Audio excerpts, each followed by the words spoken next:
जप करते हैं। एक बार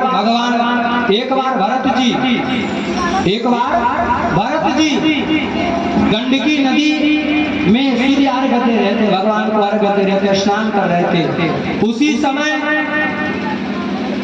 एक मृग जल पीने की इच्छा से वहां आया। मृगी जिसको कहते हैं, वहां पर आया और अपने पीछे सिंह को गर्जना करते देख जान बचाने की इच्छा से नदी में कूद गई और उसका गर्भपात हो गया। उसके भय से, हुंकार से, सिंह के हुंकार से मृगी का गर्भपात, मतलब बच्चा जो था गर्भ से बाहर आ गया और वो जल में डूबने लगा। भरत जी स्नान कर रहे थे, देखे दयालु संत का स्वभाव दयालु का होती है, दयालु होता है। और भरत जी तुरंत छलांग मार के उस मृग के बच्चे को बाहर निकाल ले आते हैं। जो भरत जी निरंतर भगवान का जप करते थे, चिंतन करते थे, आज ये स्थिति रही महाराज। मृग के बच्चे से इतना प्रेम हो गया कि कुछ भी पहले कन्हैया की सेवा करते थे। अपने भोजन करने से पहले कन्हैया को भोजन कराते थे, चंदन लगाते थे, स्नान कराते थे, सुंदर सुंदर कन्हैया की सेवा करते थे। लेकिन जब से ये मृग का बच्चा मिला है महाराज, मृग की सेवा में लिखते हैं छूट गया। भगवान के जितने गुणगान गाते थे सब छूट गया, उसी में लिप्त हो गए। महाराज जी कहते हैं कि एक दिन की बात है, मृग आश्रम में भ्रमण कर रहा था। उनका जो मृग पालित मृग है वो आश्रम में भ्रमण कर रहा था और उसी आश्रम में बहुत सारा मृगों का झुंड आता है, और जितने मृगों के झुंड आए थे उनको देखकर ये मृग भी उसी झुंडों में चला जाता है। भरत जी जब ये देखते हैं तो व्याकुल हो जाते हैं, मेरा मृग चला गया, अभी संसार से अभिज्ञ है, अनभिज्ञ है, पूरा संसार से अनभिज्ञ है। क्या खाएगा, कैसे रहेगा, कहीं हिंसक पशु उसको खा न जाए, कहाँ सोएगा। यहाँ तो मेरे पास सोता था, मैं उसको अपने हाथ से खिलाता था, वो नन्हा बच्चा कैसे रहेगा। इतना चिंतन करने लगे महाराज कि धीरे धीरे उनका स्वास्थ्य गड़बड़ होते गया और मृग की चिंता में इस शरीर को छोड़ दिए। संत कहते हैं कि यन्ते यामति सा गति, अंत के समय में जो भरत परमात्मा को जपने की इच्छा से परिवार को छोड़कर, गृहस्थ जीवन को छोड़कर जंगल में आए थे, कुटिया में रह रहे थे, लेकिन अंत में ये सिद्ध नहीं हो पाया। साधयेति कार्य तेषां साधु, जो अपने अंतिम चरण के कार्य को साध ले महाराज, वही साधु है, वही शिव है। महाराज जी कहते हैं कि उनकी अंत में मति मृग में अटकी रह गई। एक मृगा के संग ते भरत मृधरी मृग दे, एक मृगा के संग थे भरत धरी मृग दे, तुलसी उनकी कौन गति, जो घर घर करत स्नेह। भरत जी बड़े तपस्वी थे, लेकिन अंत में एक मृगा के कारण उनको पूरा मृग योनि में आना पड़ा महाराज। जो तुलसीदास जी कर रहे हैं महाराज, इस शरीर का क्या होगा जो निरंतर आठों याम इस संसार में लिप्त है, संसारिक वासनाओं में लिप्त है। ये मेरा पोता, ये मेरा बेटा, ये मेरा नाती, ये मेरा लड़की, बस यही निरंतर जपता रहता, सोचता रहता, उसकी क्या स्थिति होगी, वो किस योनि में जाएगा। क्या ये मानव जीवन पाकर भी ये 84 लाख योनि में भ्रमण करता रहेगा। लेकिन परमात्मा की कृपा होती है ना, मृग योनि पाने के बाद भी इनकी स्मृति नहीं गई, परंपरा जो भक्ति की पराकाष्ठा थी वो इनकी समाप्त नहीं। पुनः इनको एक ब्राह्मण के घर में इनका जन्म हुआ। इन्होंने सोच लिया कि महाराज अगर मैं सत्कर्म को त्याग दूंगा और एक बार गलती किया महाराज, हमारे पूर्वज कहते हैं ना, केवल कहते हैं कि दूध का जरा लोग मंडो भूख के पिया लिया। जो एक बार संत जो है एक बार अगर इस आवागमन बंधन में पड़ जाते हैं तो वो दोबारा बड़ा सचेत हो जाते हैं महाराज। हमारे प्रेमानंद महाराज जी हैं, वृंदावन को छोड़ के जाना नहीं है कहीं महाराज, कहीं नहीं जाना है, कहीं जाना ही नहीं है। जिन्हें डॉक्टर बोल दिए थे महाराज 2-4 दिन के मेहमान आप और है, संत कर्म के प्रभाव से और राधा रानी की कृपामयी पात्रता के प्रभाव से आज देखिए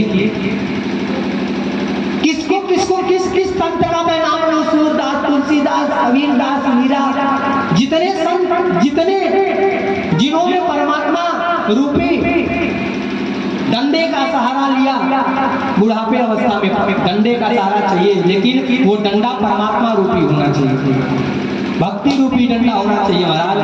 महाराज जी कहते हैं, कन्हैया संकेत दे रहे हैं, विलंब हो रहा, थोड़ा सा कथा को बढ़ाओ। महाराज जी कहते हैं कि अब भरत जी जान गए, भरत जी जान गए, जड़ भरत इनका नाम पड़ा। परिवार से कोई लिफ्ट लेना नहीं है, अगर परिवार से मुक्ति पाना है तो पागल बन जाओ, क्योंकि अरे सुर नर मुनि सब की है रीति, सुर नर मुनि सब की है रीति, सुर नर मुनि सब की है रीति, सुर नर मुनि सब की है रीति, सारथ लाग करम सब पूरे, सारथ लाग करम सब पूरे। जब तक मेरा उनसे संबंध है, स्वाप है, तब तक हमारा उनका संबंध स्थापित है, अन्यथा तो निकट्टू है महाराज, बेकार हो। जब तक माता पिता, जब तक महाराज जी कहते हैं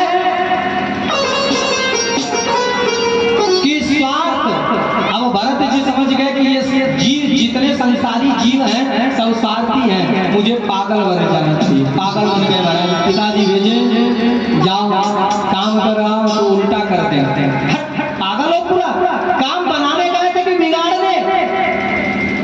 अब सब पागल जाने के उनको घर से बाहर निकाल दिए, खाता इतना है और करता कुछ नहीं, जाओ।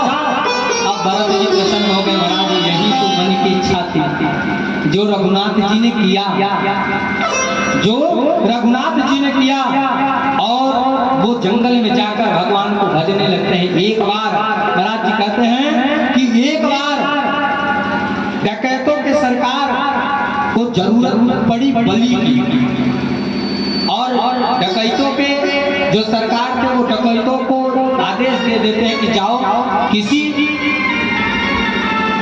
मनुष्य को पकड़ के लाओ, नर बलि की जरूरत है। वो जाते हैं, भरत जी को ही पकड़ के ले आते हैं, और भरत जी को जब ला के बलि के लिए खिला पिला के खूब तैयार करके माता काली के पास, भद्र काली के पास ले जाते हैं, तो जैसे ही बलि देने के लिए वो डकैत का सरकार तैयार होता है, माता काली प्रकट हो जाती है और डकैतों को मार के भगा देती है, और भगवती भरत जी को दर्शन दे देती है।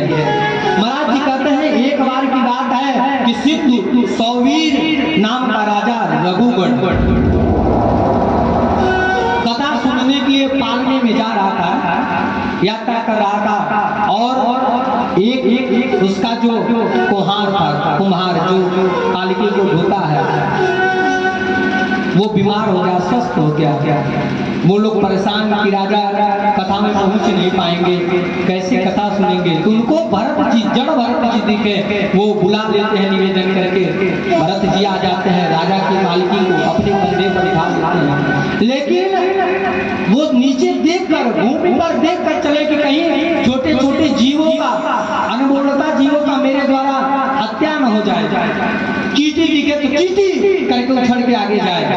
राजा देखा कौन पागल लग गया है मेरी पालकी को ढूंढ रहा। महाराज ये तो कथा सुनने के लायक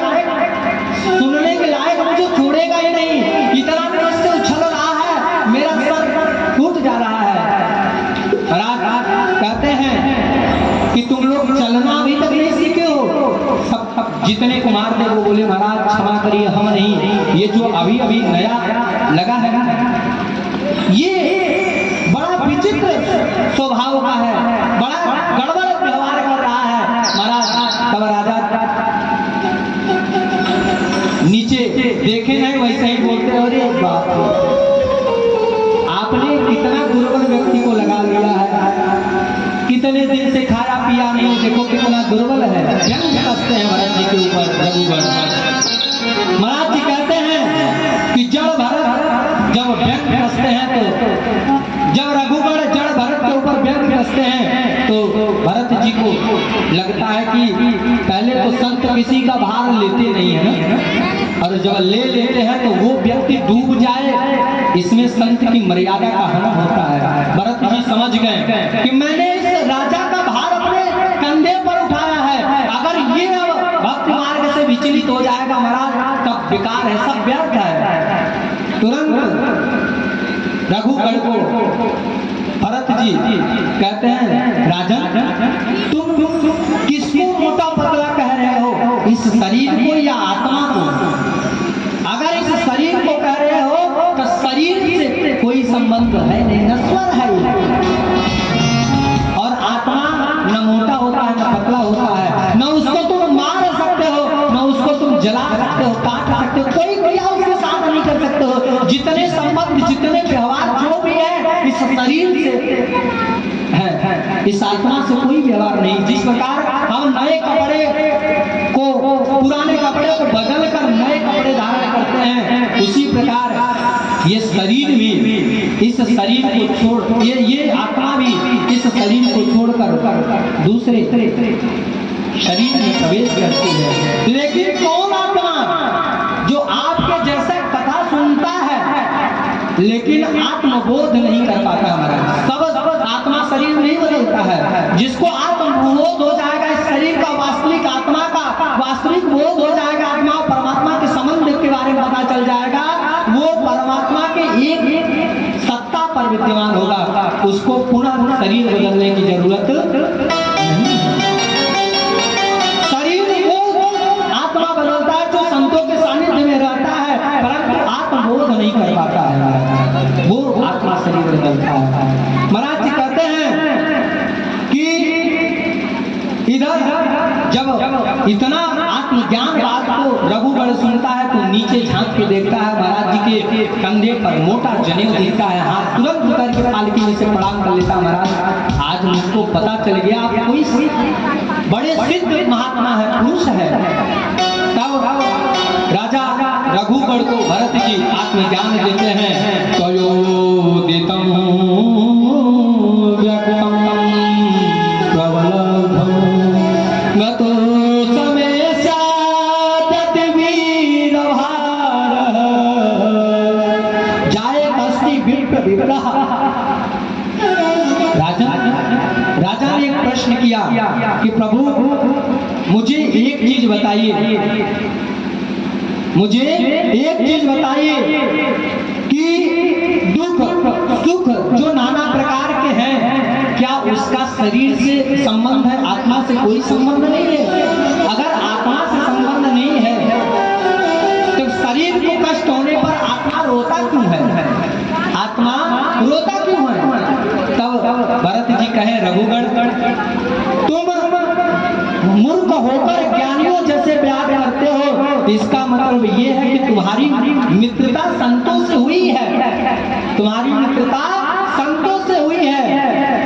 महाराज जी एक दृष्टांत देते हैं, कहते हैं, अदहन कहते हैं, अदहन रखते हैं चावल पकाने के लिए ना। पात्र में जल को गर्म किया जाता है, पात्र में जल को गर्म किया जाता है, जब चावल डाल दिया जाता है उसमें ना, और चावल धीरे धीरे अग्नि चावल को स्पर्श नहीं कर रही है, बटोली को गर्म करती है ना, बटुआ को गर्म करता है। अग्नि किसको गर्म कर रहा है? बटुआ को।